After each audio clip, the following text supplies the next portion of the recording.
네, 엄청나게 효율적인 논문 연구 설계 요령. 이제 드디어 첫 번째 강론에 들어갑니다.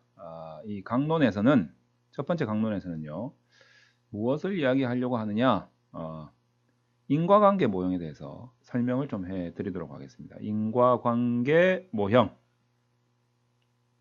자, 이 연구의 특징은 뭐냐면, 원인과 결과 간의 관계를 찾아보겠다. 뭐, 이런 취지에서 이런 연구의 목적을 가지게 되는 거죠.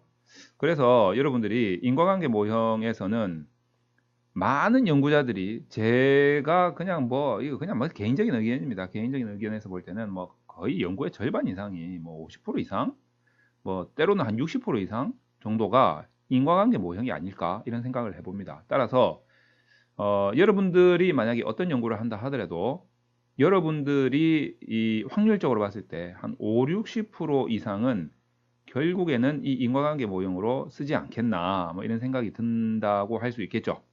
자, 그래서 이런 목적을 가지는 연구들의 특징이 있습니다. 이 특징이 뭔지 아십니까? 제가 엄청나게 강조하는 건데 저희 연구소 오시는 분들한테 다 물어봅니다. 다 물어보는데 거의 대부분, 거의 뭐 90% 이상은 잘못 생각하고 있으시더라고요. 그래서 제가 뭐 저도 깜짝깜짝 놀랐는데 이 인과관계 모형의 특징이 뭐냐면 첫 번째 특징이 인과관계 모형에서의 주인공이 누구일까? 이렇게 물어봅니다. 이 주인공 누구겠습니까? 물어보면 많은 분들이 뭐라고 하냐면 얘가 주인공이다. 이렇게 이야기를 많이 하세요. 얘가 주인공이다. 원인 찾으려고 하는 거 아닙니까? 그러니까 원인이 주인공 아닙니까? 이렇게 생각을 많이 하시는데 논문의 어떤 논리 구조상으로 보면 논리 구조상에서 본다면 인과관계 모형의 주인공은 결과입니다. 결과. 요거를 여러분들이 잘 판단하셔야 됩니다. 여기서부터 시작하는 거니까.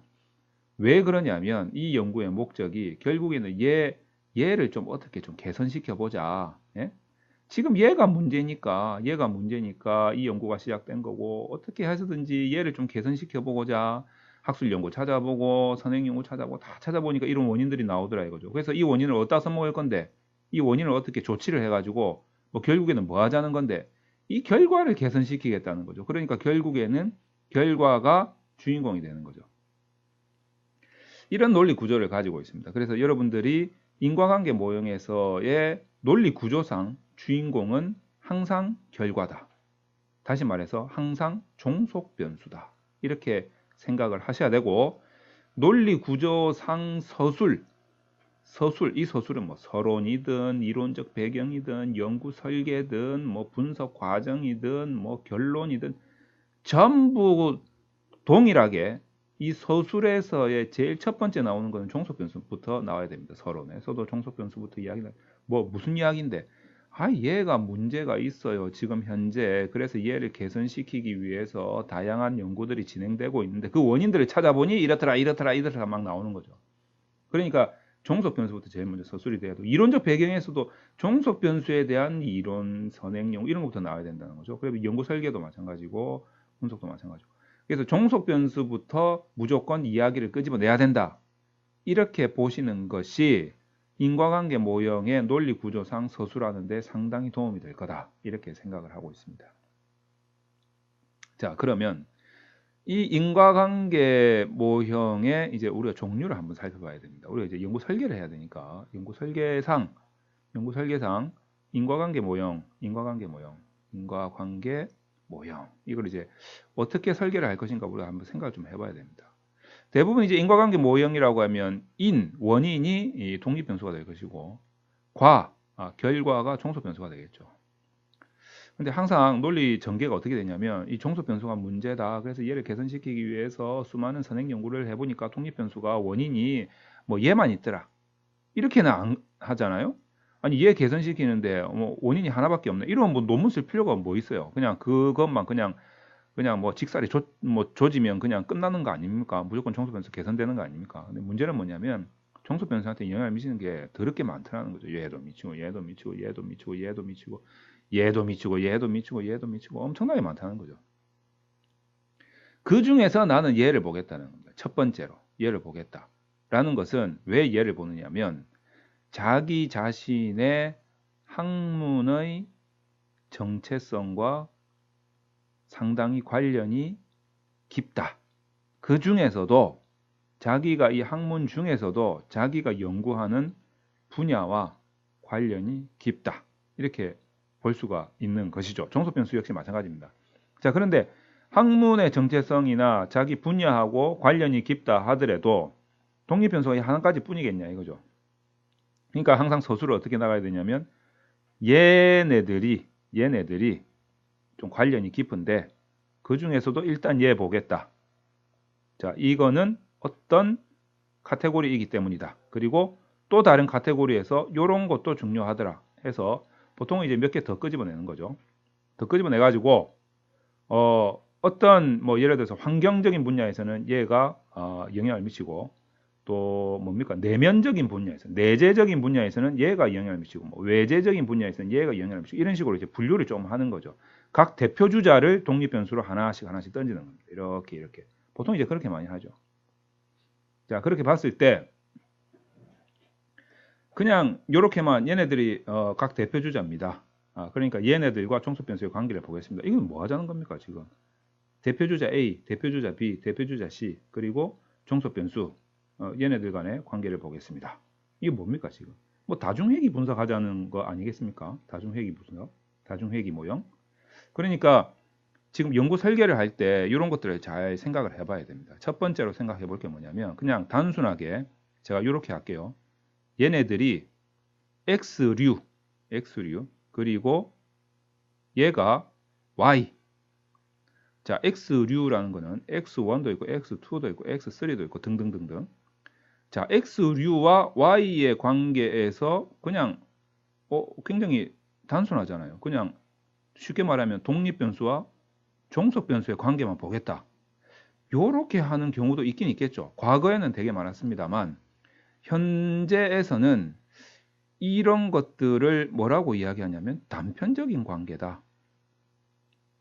단편적인 관계다. 이렇게 보는 거죠. 자, 반면에 최근의 추세는 또 어떻게 되냐면 이 독립변수 간에도 인과관계가 있느냐 없느냐에 따라서 모형이 달라집니다. 자, 예를 들면 자, X1하고 지금 X2가 있는데 X1하고 X2 간에 인과관계가 있을 때 자, 인과관계가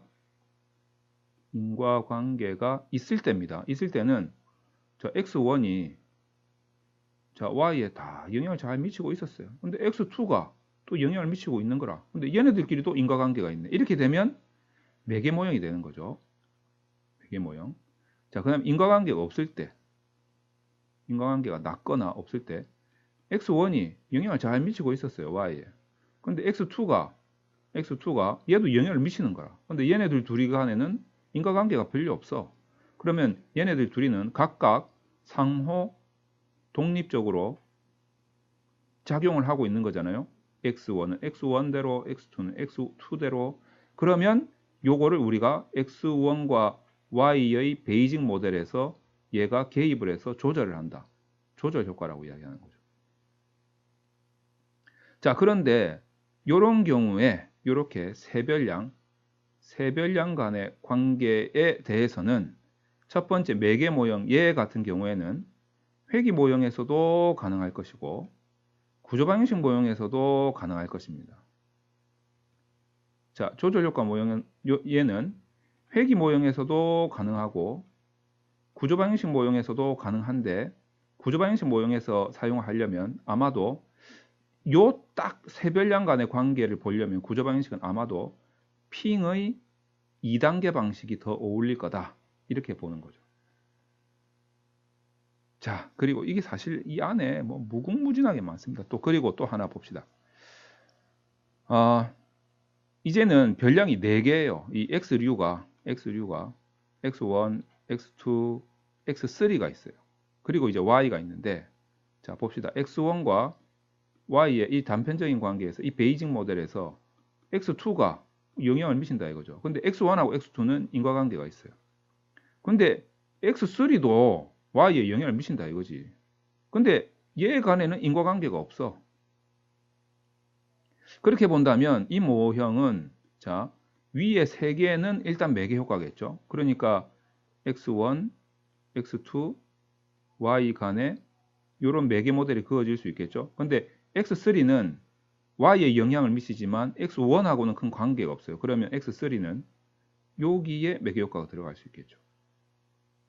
그렇죠? 자, 그런데 중요한 거는 x3가 일단 x1하고 관계가 없잖아요. 근데 x2하고 관계도 봐야 돼요. x2와 x3의 관계, 이 관계가 또 인과관계가 있느냐, 인과관계가 없느냐 이렇게 나눠볼 수가 있습니다. 만약 인과관계가 있다면 잘 보세요. 인과관계가 있다면 x3는 얘한테도 영향을 미쳤잖아요. 근데 x3는 얘한테도 영향을 미치죠. 근데 얘 간에는 관계가 없죠. 그러면 얘는 요 사이에도 조절 효과가 들어갈 수 있다는 거죠. 자, 그런데 보세요. x3하고 x2는 인과관계가 있잖아요. 얘한테도 인과관계가 있잖아요. 그래서 x3는 여기에는 조절 효과가 들어갈 수 없다라는 겁니다. 그러니까 이게 지금 이제 별량이 이렇게 되면 4개가 되는 거죠. 지금 별량이 x1, x2, x3, x3 그 다음에 y죠. 이렇게 별량이 4개죠. 그러니까 4개 이상이 되면은 구조방정식 모형을 쓰는 게 훨씬 더 유리하다는 거죠. 훨씬 더 맞다는 거죠. 자, 이렇게 보시면 되겠습니다. 이게 이제 5개, 6개 될 수도 있겠죠. 그러면 이런 논리를 계속 여러분들이 적용을 시켜 나가야 됩니다. 자, 그리고 또 하나 더 이제 결정적으로 중요한 게 또 하나 있는데, 자, 그렇게 되면 이제 인과관계의 자, 대표적인 모형. 자, 우리가 지금 뭐를 좀 설명하고 있습니까? 하나는 회귀, 하나는 구조방정식이죠. 근데 결정적으로 제가 이제 봅시다. 자, 앞에서 봤을 때, 자, 우리가 요런 이제 뭐 3개 별량, 4개 별량 요렇게 되면 좀 복잡해지는 모양이 되는 거죠. 굉장히 구조적이죠. 굉장히 구조적인 모양이 되는 거죠. 근데 앞에서는 뭐라고 했습니까? 회귀 모형에서 우리가 요거를 단편적이라고 했었죠. 단편적.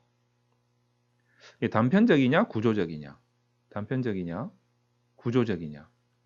자, 여기에 따라서 회귀 모형과 구조방정식 모형의 정의가 좀 달라질 수 있습니다.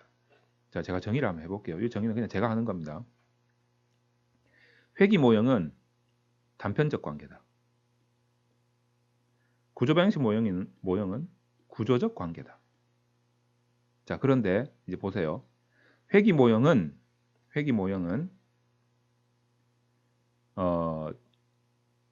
이거는 그냥 제가 하는 겁니다. 뭐 책에 안 나올 거예요. 자, 이별량 간의